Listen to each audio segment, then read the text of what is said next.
असिसु Manipur top channel की माइकैदगी special video अमा मयामदा share तौजगे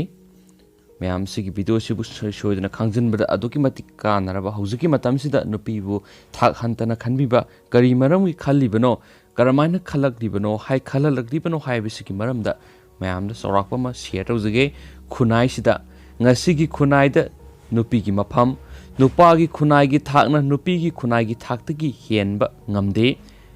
येनिंग थागिदमा doctor NC. Shanta ma'am share तौजरके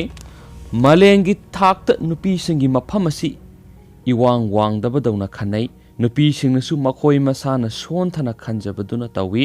अदुबो तसेंगना येंगलुरबदी मफम खुदिंगदा मलेमगी थाक्त नुपी सिंगी मसक असि खंगबा ngamdaba खनथबा ngamdaba कयाना मरम ओइरगा थाक नेमबदौना उरी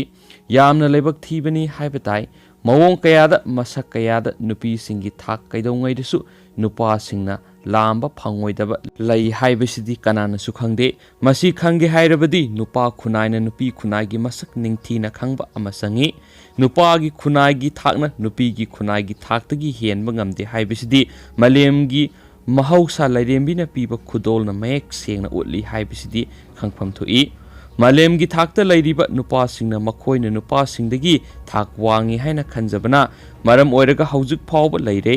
करम्बा मवोंगदा नुपासिंगना नुपीसिंगदगी थाक वांगना लै हाइबसि हाइरिबनो हाइबा तारगदी लाइनिंग लैसोन सनबी पांगलगी मसक हाइसिंगबा असिना सिंगबसिंगदा युमफम ओइरगा हाइबा ओइगनी अदुबो लैबाक लैबाककी सनबीगी मखा पोली हाइबा तारी यामना नुकनिंगलिबदी करम्बा लैरिकता करम्बा महै तंबदा नुपासिंगना नुपीसिंगदगी हेना पांगल कन्ना लैगदबनी हाइबा वाफम लैबगे करिगुम्बा लैरंबा तारबदी मधु अरानबा असोयबा हाइबदु ओइरे खुदक्ता सेमदोकपा तंगाय फदबा ओइरे अदुबो असिगुम्बा अरानबा असोयबा कयाना सहीसा कया नुपीगी मसक लोटछिंदुना लाखिबा कया ओइबना सत्नबी अमगुम ओइरकपदा थोयना ngakningai leite मदुदी पुनमक नुपासिंग अमदी नुपीसिंग अनिमकी मराल ओइरी हाइबदी नुपासिंगना नुपीसिंगबु युमदगी मपान थोअंदबा लाइनिंग लाइसोनगा मरी लैनबा थौरमसिंगदा यौहंदबा अवाबा अकनबा थबक सुहंदबा पंगल सोना थंबीबा महै मसिन तमहंदबा नुपीसिंगी येक सलाय युमनाकना सिंगबा थंबीदबा कयासिंग असिना नुपासिंगना ngasi पावबदा नुपीसिंगबु सखोटपा थाक वांगबगी फमफम अमदा यौबा ngamdaba थंबीबनी नकल अमरोमदना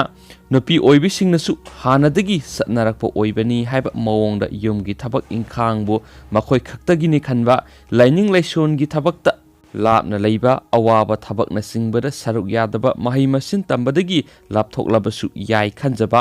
नुपीसिंगना मखोयगी येक सलाय युमनापना सिंगबा करिसु खंदना मंगहंजबा असिगुम्बा कयासिंग असिनसु नुपीसिंगना मखोयना मखोयगी थाक नेमहनबगी ओइबा लंबी सेमजनबगी मरमसिंग साउन ओइरी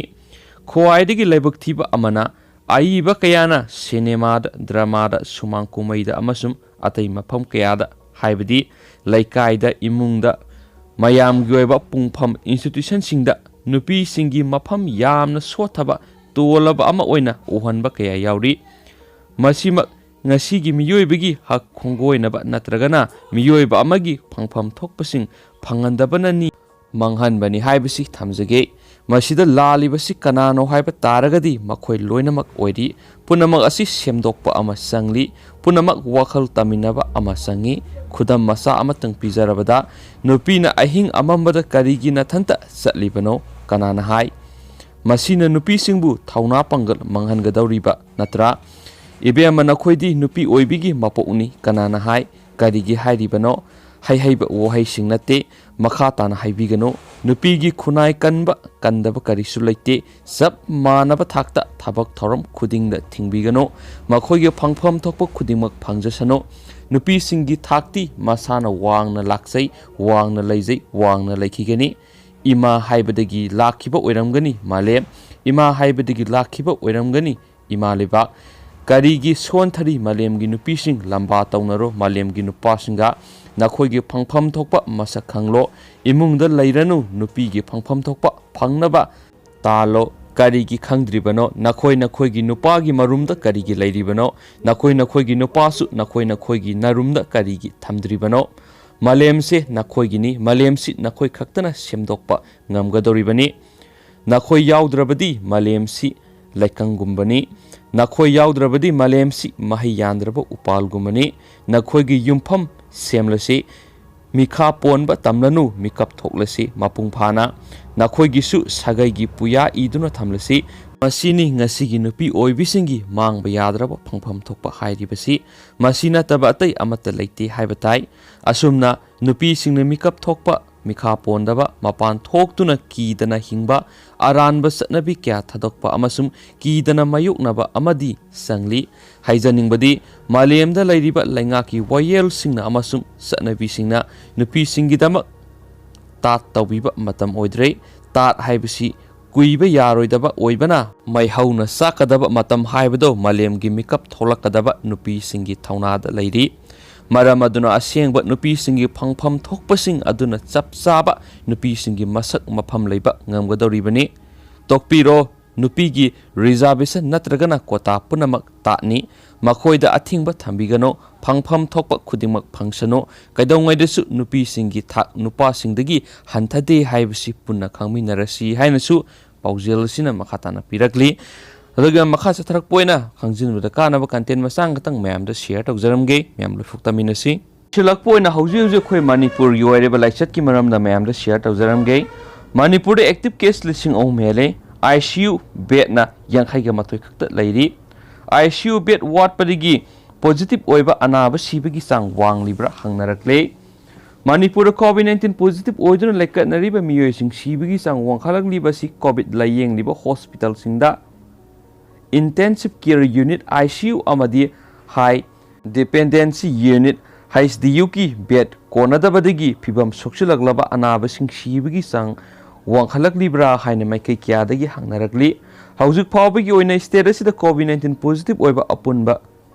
masing lising kunga mga henkre masigi manungda active case su lising ahum gi mathakta lairi oinana laisat asi positive oiduna laikidaba apunba mising su sahum rom suraklabani asuna state asida laisat asi positive oiba masing leptana hengalagliba amadi phibam luna naba masing yamkhalaktuna mi sibigi sangsu leptana hengalaglaba matamasida state asigi oina COVID-19 positive oiba phibam luraba anaba sing asibu layengnaba ICU bed yankhai gi mathoidigi hena laitri COVID-19 positive oiba miyoi sing asi hanadi state asigi khwaidigi sauba ana layeng sang oiriba rims amadi jenims khaktada thamduna layeng buki thaba asi chatharamani adabo positive oiba masing yam khalakpadigi positive oirabasu layung uthoktabasing asi yunako namoi khunang khongna singba mafam sing asida hangliba covid care center sing amadi tuan tuan ba district hospital sing da hangliba covid care center sing asida thamduna lakhi adabo haujikti layung uthokhtaba positive oiba miyoi sing asi masa masa gi yumda home isolation tawduna leibasu yahalli haina pauksi sina makhatana phongdorakli